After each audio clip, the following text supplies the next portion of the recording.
Hello दोस्तों, नमस्कार। मैं हूं यशवंत दावले और आप देख रहे हैं यशमनी विज्ञान चैनल। यशमनी विज्ञान चैनल में आपका स्वागत है। आज के वीडियो में हम सीखेंगे यहाँ रेडॉक्स अभिक्रियाओं के प्रकार के बारे में जानेंगे। टाइप्स ऑफ रेडॉक्स रिएक्शंस यहाँ पर जानेंगे। साथ में इसमें जानेंगे सबसे पहले 3 टाइप्स की यहाँ पर हैं। योग अभिक्रिया है, कॉम्बिनेशन रिएक्शन है। सेकंड नंबर पर पढ़ेंगे अपघटन अभिक्रिया है, डिकम्पोजिशन रिएक्शन है। थर्ड नंबर पर देखेंगे विस्थापन अभिक्रिया, जिसमें कि डिस्प्लेसमेंट रिएक्शन अभिक्रिया शामिल रहेंगी। ठीक है ना। इनके साथ साथ में डिस्प्लेसमेंट अभिक्रियाओं के 2 टाइप्स भी हैं, metal and non metal displacement, तो वो हम यहाँ पर देखेंगे। तो चलिए आइए शुरू करते हैं एक छोटे से इंट्रो के साथ।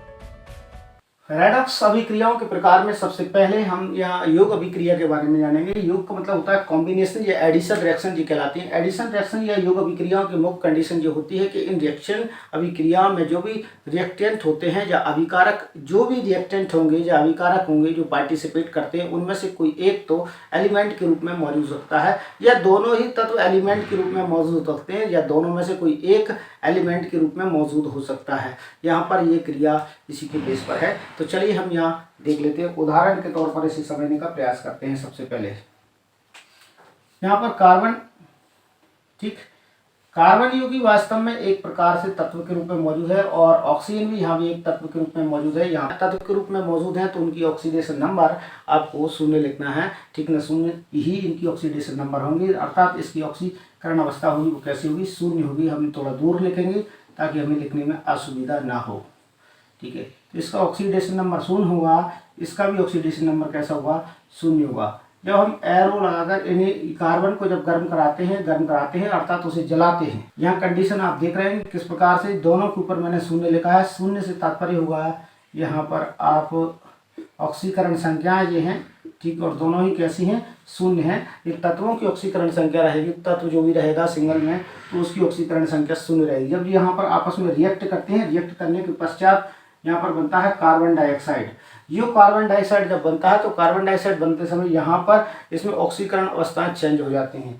इनमें ऑक्सीकरण चेंज हो जाता है, मतलब ऑक्सीडेशन नंबर यहाँ पर चेंज हो जाएगा। रिडक्शन क्रिया हो रही है या ऑक्सीकरण की क्रिया हो रही है, यहाँ पर ये समझ में हमें आएगा। तो कार्बन की वैलेंसी यहाँ पर 4 प्रदर्शित होगी, वो भी कैसी, प्लस में ऑक्सीडेशन नंबर दिखाई देगा। ऑक्सीजन के यहाँ पर -2 ऑक्सीडेशन नंबर यहाँ पर दिखाई देगा।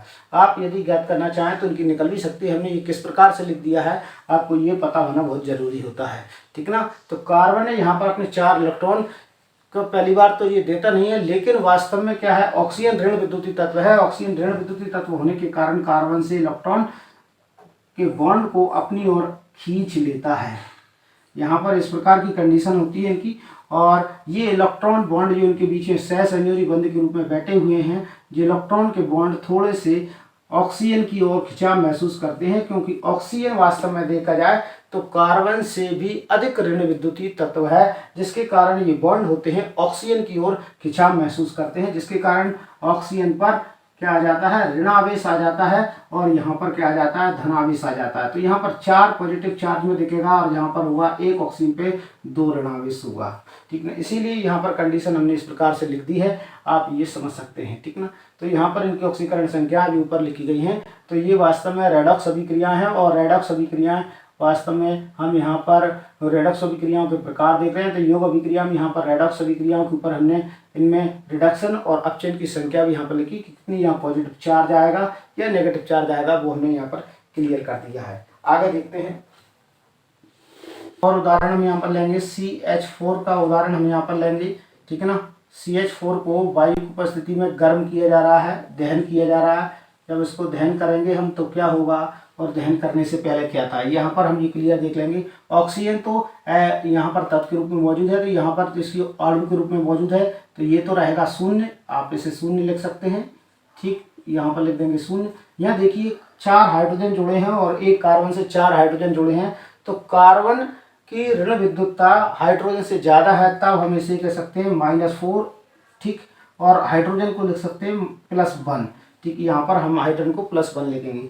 अब यदि ये दहन हो जाता है तो किस कंडीशन में और क्या बनता है, यहाँ पर सबसे पहले बनेंगे कार्बन डाइऑक्साइड और जल यहाँ पर बनता है, तो कार्बन डाइऑक्साइड बन जाएगा, और एक बना देंगे यहाँ पर जल कार्बन। ठीक, अब बैलेंसिंग पूरी करते हैं, तो बैलेंसिंग पूरी करने पर पता चलेगा हमें, यहाँ पर देखिए कार्बन डाइऑक्साइड प्लस जल बन रहा है, तो ये हमने ऑक्सीजन की संख्या पूरी कर दी है। यहाँ पर ऑक्सीजन यहाँ पर हो गई 2 और 2, 4 ऑक्सीजन हो जाएंगी, 4 हाइड्रोजन हो जाएंगी, 1 कार्बन रहेगा, अर्थात यहाँ से 2 से हमें मल्टीप्लाई करना है ऑक्सीजन में। 2 से मल्टीप्लाई कर दिया हमने ऑक्सीजन में और बैलेंसी पूरी हो गई। अब यहाँ पर कार्बन की बैलेंसी कितनी हो गई है, CO2 की हम पहले देख चुके हैं। कार्बन डाइऑक्साइड में CO2 में इस प्रकार से बैलेंसी रहती है, इसके ऊपर पॉजिटिव चार्ज रहेगा 4 और यहाँ पर नेगेटिव चार्ज रहेगा ऑक्सीजन में। यहाँ पर देख पाएंगे कि ऑक्सीजन पर 2 नेगेटिव चार्ज है और हाइड्रोजन पर प्लस 1 पॉजिटिव चार्ज है।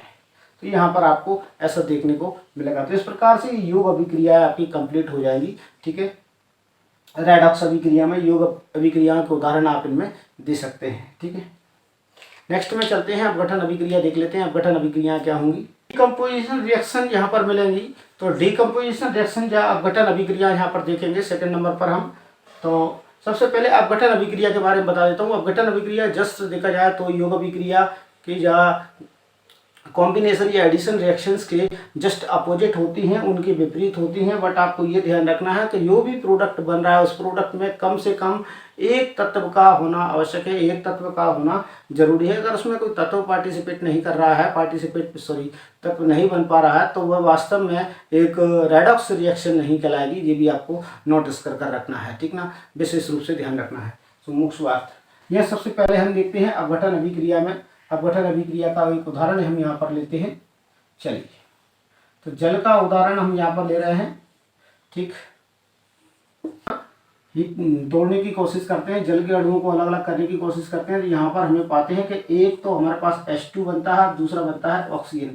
अब बैलेंसी पूरी कैसे करेंगे, बैलेंसी पूरी करने के लिए आप अगर 2 लगा दीजिए और यहाँ पर भी 2 लग जाएगा तो बैलेंसी हो जाएगी कंप्लीट, कोई दिक्कत नहीं है। ठीक है ना, 4H हाइड्रोजन यहाँ पर है, 4 हाइड्रोजन यहाँ हो चुके हैं, 2 ऑक्सीजन है, 2 से मल्टीप्लाई किया है इसलिए 2 ऑक्सीजन यहाँ पर है। ठीक, इस प्रकार से ये कंप्लीट हो गया। यहाँ हमें बैलेंसी देखना है तो रेडॉक्स के आधार पर देखेंगे तो हाइड्रोजन जब भी ऑक्सीजन के साथ में ऐड हुआ है तो ऑक्सीजन पे यहाँ पर 2 ऋण और हाइड्रोजन पर +1 और यहाँ पर हो जाएगी इनकी 0, क्योंकि ये तत्व अवस्था में मौजूद है। तो यहाँ पर आप देख सकते हैं कि ये वास्तव में इनकी 0 रहेगी। ठीक है, ये किसी और के साथ में संपर्क नहीं कर रहे हैं, तो यहाँ पर ऑक्सीकरण नंबर इनका 0 रहेगा, ये आप नोटिस करके चलेंगे। तो ये आप सिंपल सी अभिक्रिया अपघटन की आप ये लिख सकते हैं कि जल का टूटना, वो भी हाइड्रोजन और ऑक्सीजन में जल का टूटना होता है, जिसमें कि हाइड्रोजन जल के अणु में हाइड्रोजन पर +1 ऑक्सीकरण संख्या रहेगी, ऑक्सीजन में -2 रहेगी और हाइड्रोजन की रहेगी वो 0 है और ऑक्सीजन की भी कैसी रहेगी, 0 रहेगी। यहाँ से आप इसे नोटिस कर सकते हैं। हम दूसरा एग्जाम्पल भी इसमें देखना चाहें तो देख सकते हैं। अभी नेक्स्ट में दूसरा एग्जाम्पल, एक और मैं एग्जाम्पल आपको बता रहा हूँ। तो यहाँ पर हम लेंगे पोटेशियम क्लोरेट का एग्जाम्पल हम यहाँ पर ले लेते हैं। ठीक, ये पोटेशियम क्लोरेट है, इसे जब गर्म कराएंगे हम तो ये पोटेशियम क्लोराइड वास्तव में पोटेशियम क्लोराइड और ऑक्सीजन में डिवाइड हो जाता है। पोटेशियम क्लोराइड और ऑक्सीजन में टूटेगा, डिकम्पोज हो जाएगा। तो यहाँ सबसे पहले पोटेशियम क्लोराइड और फिर यहाँ पर लेता हूँ मैं ऑक्सीजन। ठीक है, अब ऑक्सीजन यहाँ लिया है तो ऑक्सीजन को ये देखिए परमाणु अवस्था में निकले तो इसकी बैलेंसी को पूरा करना पड़ेगी, हमें अणु अवस्था में चाहिए। तो यहाँ आगे हम कर देंगे 2 से मल्टीप्लाई करेंगे। जैसे 2 से मल्टीप्लाई करेंगे तो ये 2KCl हो जाएगा, यहाँ पर आया 2KCl और यहाँ पर 2 से मल्टीप्लाई कर देंगे क्योंकि हो गई है 2 3 6। ठीक है ना, तो यहाँ पर 6 हो गई है, तो यहाँ 3 तो है ही, 2 का और गणा कर दिया तो ये कंप्लीट हो जाएगा। ठीक, अब आगे हम यहाँ पर देखते हैं किसमें कितनी बैलेंसी यहाँ पर शेष है। आप ये देख पाएंगे अच्छी तरीके से।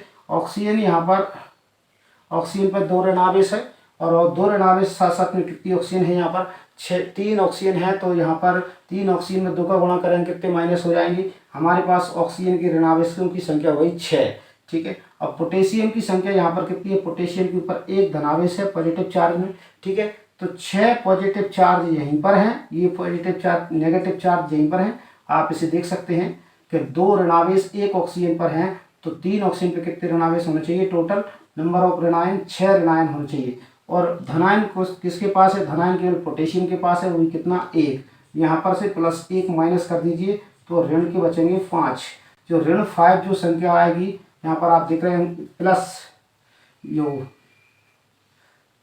संख्या आ रही है वो ऋण की दिखाई देगी आपको। यहाँ पर देखिए आपको ऋण की संख्या दिखाई दे रही है, लेकिन अब हमारे पास ऋण के 5 बचे हैं। तो ऋण की 5 की पूर्ति करने वाला कौन होगा, ऋण 5 की पूर्ति करने वाला हुआ +5। तो +5 होगा किसका, क्लोरीन का होगा +5। जहाँ क्लोराइड आयन जो भी बैठा है वो वास्तव में +5 में यहाँ पर बैठा हुआ। ठीक है ना, यहाँ से आप +5 इसे कनेक्ट कर सकते हैं, ये लिख सकते हैं, कोई दिक्कत नहीं है, बहुत सरल तरीका है। यहाँ पोटेशियम के ऊपर +1 लिखेंगे, क्लोरीन के ऊपर -1 लिखेंगे, जहाँ ऑक्सीजन के लिखेंगे आप 0। इस प्रकार से इसे कर देंगे कंप्लीट। ये वास्तव में रेडॉक्स अभिक्रिया को कंप्लीट करने का तरीका है अपघटन अभिक्रिया में। तो इस प्रकार से आपकी अपघटन अभिक्रिया भी कंप्लीट हो जाएगी। अब हम तीसरे नंबर पर विस्थापन अभिक्रिया। विस्थापन अभिक्रिया को बोलते हैं हम डिस्प्लेसमेंट। तो डिस्प्लेसमेंट के आधार पर हम इसका वर्णन करेंगे।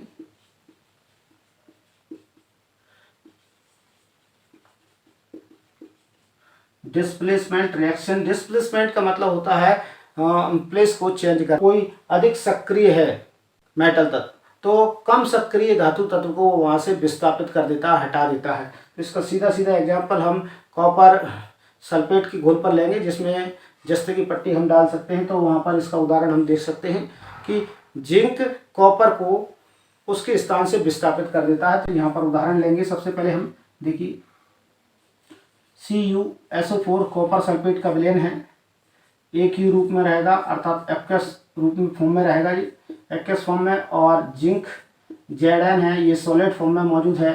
ठीक, अब यहाँ से देखेंगे हम तो विद्युत रासायनिक श्रेणी यदि आपने पढ़ी है, नहीं पढ़ी है तो आप उसके वीडियो को देख लीजिए, विद्युत रासायनिक श्रेणी वाले को, वहाँ से आपको प्ले लिस्ट से मिल जाएगा। ठीक, तो यहाँ से आप सबसे पहली बात देखेंगे कि जिंक कॉपर को यहाँ से डिस्प्लेस कर देता है, हटा देता है और खुद उसके स्थान पर बैठ जाता है।